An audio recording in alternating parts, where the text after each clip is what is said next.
Welcome to the Virtual CPA Success Show, where we're 100% focused on helping service-based businesses achieve success. Are you a business owner interested in learning how to scale your business? Has your business reached over $1 million in annual revenue? Then this podcast is for you. Hello and welcome to today's podcast. It's that time of year again for us to talk about retreats. So with all of the COVID and all of the travel restrictions, we have not been able to have this conversation for a while. So we just got back from our director retreat. So if you look at the cameras and you're watching this on video, you can see everybody's nice tans. And that's all because of the work that Lily did in getting us to the Bahamas. So I'm going to start with you, Lily. We're going to do a live postmortem on our last retreat. So Lily, why don't you talk a little bit about where we went and what we did and really give us an overview of everything that happened. Sweet. So glad to be back. And we chose the Bahamas and Atlantis for the director's retreat. Families were invited, which made it a lot of fun and a very dynamic trip from what we were doing. But yeah, everyone flew into the Bahamas. We really gave the first day everyone an opportunity to unpack, sink in, get a feel for the resort, and offered a cocktail hour for everyone to show up at. Some people meet for the first time, others get reacquainted. And then our second day, we had meetings commence for the directors, and the families all got to go down water slides, go to the beach, hang out, do what they wanted to do. And we started off then from there in the evening with a beautiful beachside party to get everyone in the mood and ready for the Bahamas. I know there was some pushback because we made everyone wear white for family photos, and I'm looking at you, Zach. Listen, I didn't own anything. I did not own a white shirt, so I did have to purchase that, but it's all good. It's all good. I mean, you rocked it. Your family looked, your pictures turned out great. So yeah, we started with like white party. Everyone wore white for pictures to match and looked really pretty along the water. And then the next couple days, meetings, everyone got to hang out, gamble, do their thing. And we finished the final day with either a choice of free time to do the things that you didn't get to check off your list, or a catamaran ride to an island and do some snorkeling. So that's a brief overview of everything we did. Yeah, it was definitely a great time, and I only got 2 stains on my white shirt at the barbecue, so that's success in my book. So yeah, it was a great time. So the flame dancer didn't catch anybody on fire. Yeah, the fire dancer. Everybody stayed safe. Yes. And the music was pretty awesome. Music was amazing. It was amazing. Yeah, they did everything. They covered every type of music possible, and that was and tattoo artists. They had a airbrush tattoo artist there. It was amazing. And who would have had probably 2 or 3 tattoos each. Everybody, yeah. No. They had way more than 3 tattoos each. I had 2. There were a few judgy looks from other parents going home from the Bahamas, like on the plane when they looked at our like 7 and 8-year-olds and they had tattoos all over them. And I'm like, well, we were in the Bahamas. What do you expect? I would say that was probably their number one thing, the tattoos. They'll not remember the beach. They'll not remember anything but the tattoos. My kids will definitely remember the beach. We have probably 14 hours of GoPro underwater videos that they took when they were sitting there on the beach each morning while we were in the directors meetings of pretty much the same fish over and over again. But that was definitely their highlight. So logistic wise, Jody, I'm going to throw this over to you. How many people were invited to the trip, and kind of how many of those were Summit employees versus families and friends and stuff? So, yeah, that's a good question. So we had, I think 50 people, it could be 49, 48, something like that. 50 people that we invited to the trip. It was our director team, and then with a few additional employees that we felt was important to have during that meeting. And with that, so we had probably 6 or 7 employees roughly, and then the rest were family. And so It was family, 9 to be, if you want 9 to. employees, sorry, 9 employees, and then the remainder were your family and friends. And so it was majority of the makeup was the kids, family, spouses, and the kids. Mm-hmm. And I know we did a podcast on this before, but just for our new listeners, explain the thought process behind inviting the families and what the importance of that is, especially at the director level retreat. Yeah. Now, fortunately or unfortunately, you can't invite families to all retreats. It's just the budget, unless you're just a multi-million-dollar profitable company that can handle that. The budget's pretty expensive. So we had to limit it to the directors, and we felt that with having the families there gave the spouses more so than the kids an opportunity to actually, as a thank you, hey, thank you for allowing me, the owner of the company, to borrow your spouse, for the time that they've had with that. Maybe it's extra hours that they had to put in, or some other time that they were away from their family. And so it's kind of an opportunity to give back to the spouse and the family for the time that we Summit took from them. So that's the idea there. And the bonding is huge, because now the directors' families get a chance to know each other, spouses get a chance to know each other, the kids hang out with each other, and just really creates a pretty cool bonding atmosphere with the entire firm, the director team. I think the cool thing there too is with our director team, it's not like all kids are the same age. We had some college age kids, we had some middle school, higher elementary school kids, and we had some pre-school kids, at that age. So I think that was really cool. It's like, even had to have all kids the same age. It made it really fun. And I know, to your point, like, obviously I'm a director, and my spouse appreciates Summit more than any company I've ever worked for because of those stuff like this. She knows that she's appreciated as well as me being appreciated. So Zach, I want you to comment on this as well. Being someone else that was at the retreat and had family there, how does your family take it?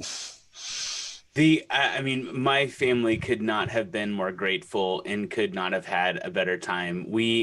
I think we may have had the youngest kiddo there. Our youngest is 4 and our oldest is 8. And they're still talking about it and asking when we're going to go back. And we're like, probably never, but but anyways, they loved it. They actually got to do like a dolphin training experience that, it was just amazing. And they just had the best time. And yeah, like Jody said, I think that investment in families goes a long way. And my wife got to meet other spouses, that I get to work alongside of. And that was just great to be able to build relationships. And I'll tell you too, if you've got young kids and there's older kids on a trip, like that's always an amazing thing because you have to watch your kids less. And so that was really a nice thing for our family.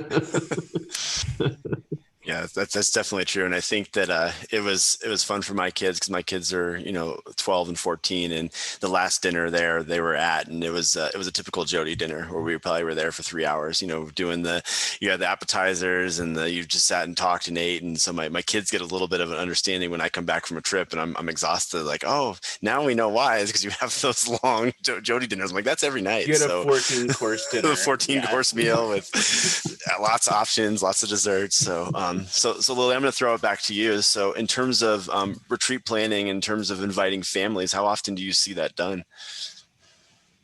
I mean, you're making me scramble my words. That's good. That means it's a good question. I mean, I really think what Summit has created and Jody and Adam have created together is something unique and also something that should be looked at by other companies and replicated with how they treat their employees and creating that connection in a very remote working environment.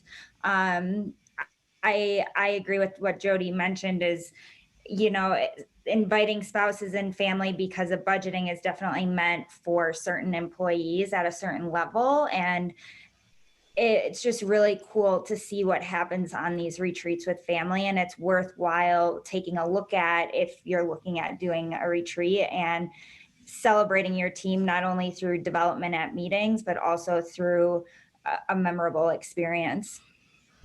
So Jody, for you, when it came to, again, kind of postmortem here, what going into a retreat where families are involved versus ones where families aren't involved, how do we go about selecting the location, and what are some of the key things we were looking for because families were there? Yeah, that's a great question. So Kind of limits on where you can go, right? So you're not going to take a bunch of families with kids to Vegas. That's probably not a great location, or New Orleans or something like that. So you really need to kind of take it to where it's really kid friendly, but can entertain all different ages. Like we said, we had college kids to young kids, and so it's important that we find a location that can do both, which there's not that many really out there. You're pretty limited on where you can go and where you can't go, and so it makes it really tough on Lilly to scope out different properties and locales that we can actually manage. So I'd say the biggest thing is you have to kind of think of everybody. You have to think of the older as well as the younger to make sure that they walk away with that same experience. Great. Yeah, no, go ahead, Lily. Sorry.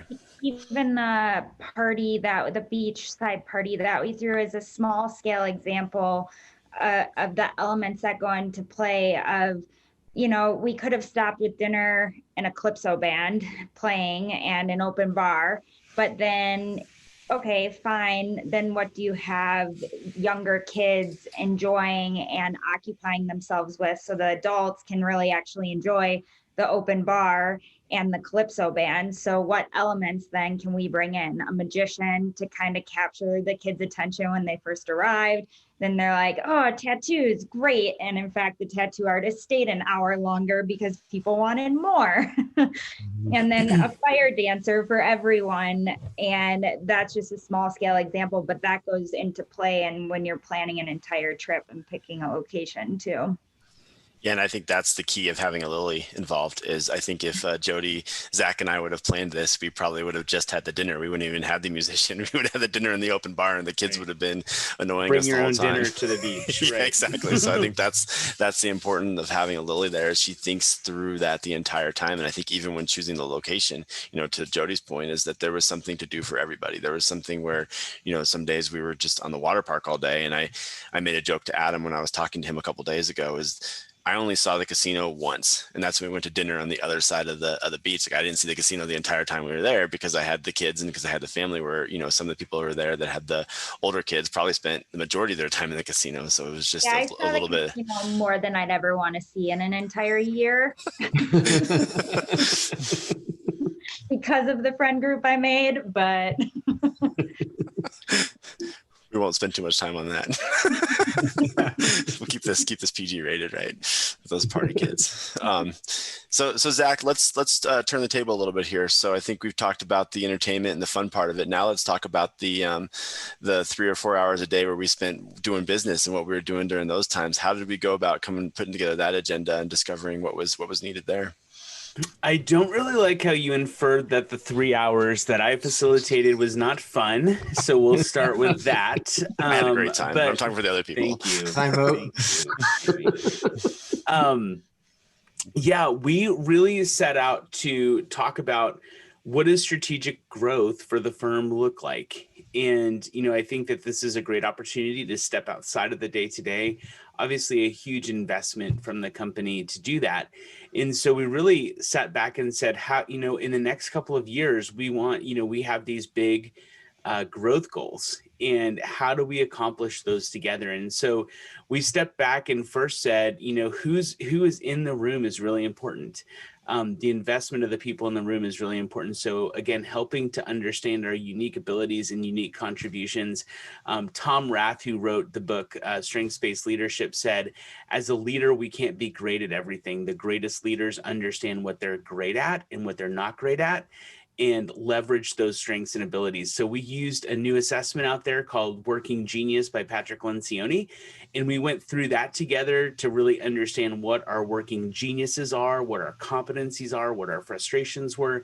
And so we facilitated some time just around that. What is it that we feel like we do best? What don't we do best? And the cool thing is, in that room, we had a bunch of genius represented. And for most of us, what we are really frustrated with, there were other people that had that genius. And so really kind of recognizing, understanding that.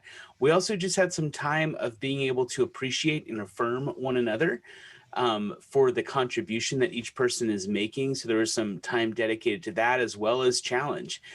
Here's some things I see that maybe you could work on and do better. And so we left with some really good individual commitments. And then we pivoted to, what does that mean for the team? What might our team look like 2-3 years down the road? And really reverse engineered, what is our hiring plan? What do our accountability charts look like based on that growth, based on that trajectory that we want to go down? So we really started with the individual, then fast forwarded 2-3 years down the road and just kind of worked on reverse engineering. How do we get there? People, processes, and ideas, and really dissected that, which is, again, just a cool place to do it. Obviously the Bahamas, but stepping outside of the whirlwind of the day-to-day was really important. Yeah, anything is possible when you're in the Bahamas. It's true. That's 100% true. So Jody, other than the fact that this test we took called you a genius in a couple ways, which I know you love, but what else did you love about the Working Genius, and what else did you get away from that that part of the conference? About the Working Genius? Yeah, Working Genius test. Yeah, just kind of unique that everybody has a different genius, something that they're good at, and just gives you the opportunity to kind of reflect and know how to interact with people a bit better. Yeah, no, I definitely agree, and I think it was the director group knows each other well enough where I think a lot of us could have pegged a couple of them. We're like, okay, I know Jody's going to be these. I know Jake's going to be this. So I think that it was helpful to affirm that, but also there were some surprises there. So I think that was good. But I think Zach, I'm going to throw this back to you about how the geniuses work together. I think that was a really important part of the conversation. And can you go a little bit more into that, how we talked through that and how we kind of that built the rest of the next couple of days. Yeah, so the 6 working geniuses are wonder, invention, discernment, galvanizing, you put me on the spot, enablement, and tenacity. And so it kind of goes from, ideation to activating those ideas to completing those ideas, making those happen. And so for most of us, when we talked about even the affirmations and things that we can do better, for most people, they fell within those buckets, right? Like, you do this really, really well. Hey, you need to pay more attention to this. That's, we saw some big correlation in the genius and frustrations, and more than that, like, came up with some good ideas on how to mitigate that, maybe who to delegate that off to, maybe focus more on these things than that thing. And so I think it just gave us a good framework in it's sort of like DISC, right? Like, the great thing about DISC is it's easy to remember. I think these are easy to remember. And so, when I need to, do a certain task, or I've got to create a new initiative, I kind of know who to go to get the ideas going, who to get the team around and activate the idea, and then who kind of brings it over the finish line. And so I think that that's always helpful to know about ourselves, but even more than that, to know about one another. Yeah, no, I definitely got a lot out of it. And I think you mentioned this as well. We did the talking about each person. And I think when you first gave that assignment, you gave us like 15 minutes where we had to write down positives about people and things that they can work on. And I think everybody was a little worried when that assignment first came out. But then once you got started, like, it was just so easy. Like, it was just flowing. I couldn't write fast enough for all the ideas I had. And I'm wondering if you had a similar experience to that, Jody, when we started kind of going through person by person and identifying what their strengths were. I had the opposite. It was Okay. very difficult for me to come up with strengths and weaknesses. My whole thing was blank. But then when I heard people talk about different things, like, yeah, that's a good strength, I'm going to put that down on my list. I definitely wouldn't count that. So I wouldn't put that. But yeah, it was hard for me to brainstorm. Like, you obviously brainstorm right away and had that. It was really difficult for me to actually create that list. So Zach, have you done that activity before with other companies? I have, and that's why I had Jody go last, because by the time that everyone was done, he had some like really good feedback to share with each person. But yes, it's what's interesting is, for most of us, sharing that kind of feedback is really hard and really difficult. and not something we tend to do on a regular basis. And so I think not only does it give good affirmation and good things to work on, but it also, continues to cultivate a culture and, where we can share clear and honest feedback with one another. And so I know Jody's giving himself a hard time, but I think everyone's feedback was very meaningful and very heartfelt. And I think everyone walked away with some really good points from that. Mm-hmm. And it wasn't not the being transparent. It wasn't the fact that I was afraid to give it. It was just I just couldn't think of things that are good and bad. It was a difficult assignment for me.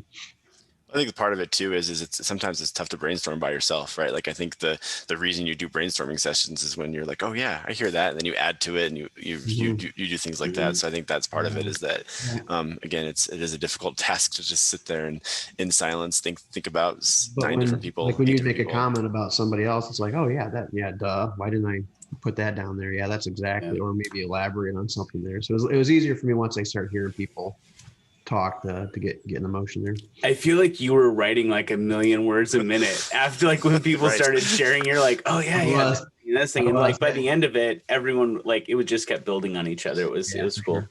Yeah. I think the coolest thing about it too was I think Zach, the amount of time you had dedicated to that, we probably went well over it. And I think that's because of how close of a team we are and because of how well we know each other. I think like it wasn't, I mean, no one just said ditto, right? Like no one pulled the Jody and said ditto, which is a story we'll tell in another podcast. But no one pulled that. Everybody definitely, like, even if they said the same thing Jody said, they elaborated on this. I think we probably took more time for that than you wanted us to, but I think that was really, really valuable.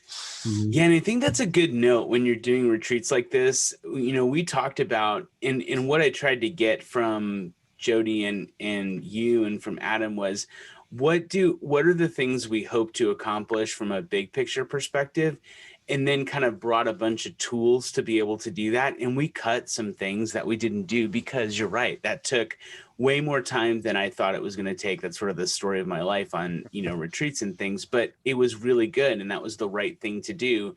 And it actually helped us. There were some tools we kind of thought we were going to do that we didn't even need because that went so well and it set us up for the next conversation. So we kind of programmed it day by day. We started with the individual.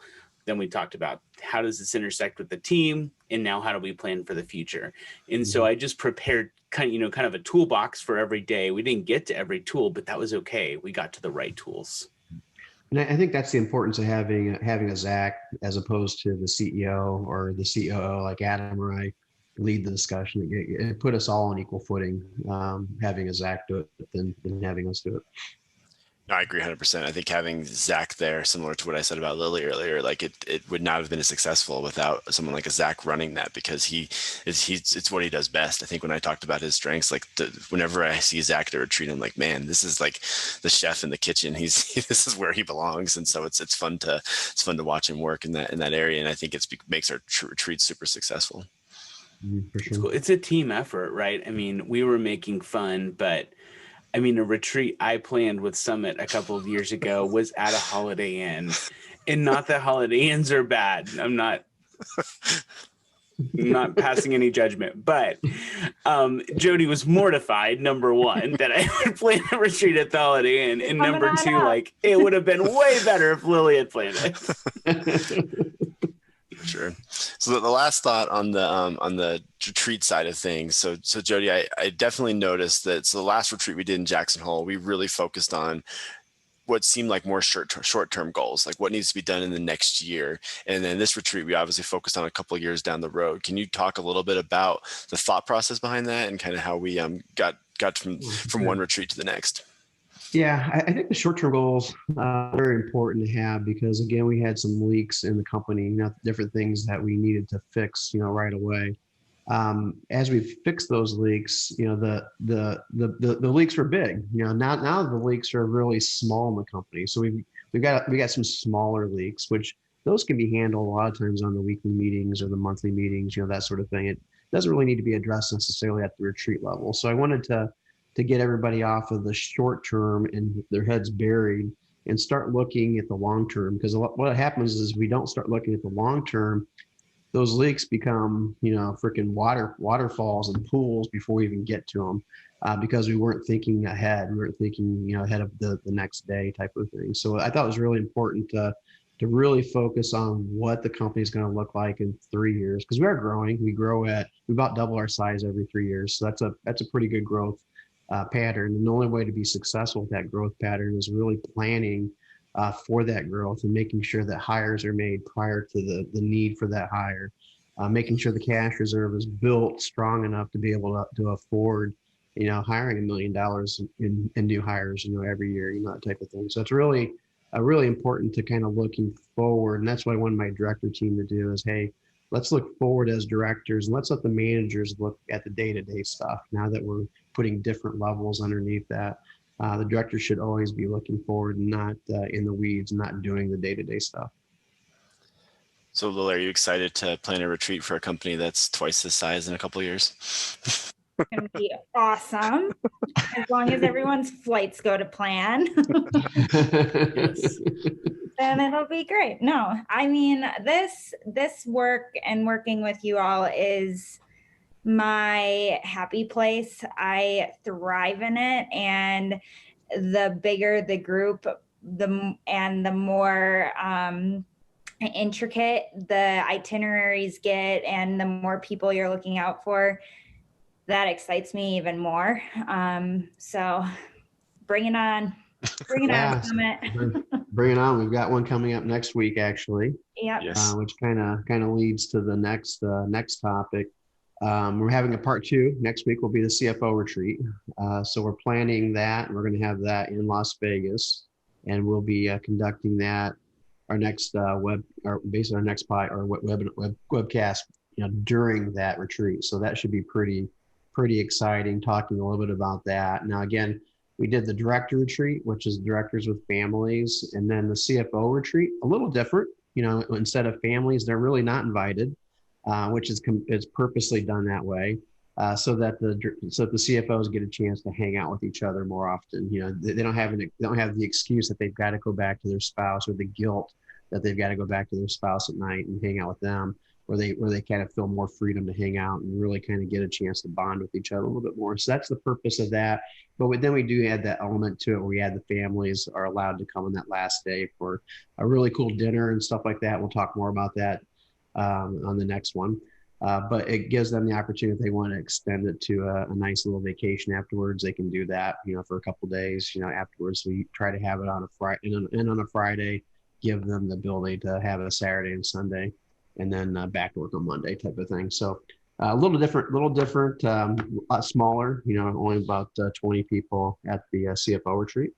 But still definitely important and very, very important. And again, the CFO would be like a manager level retreat at most companies.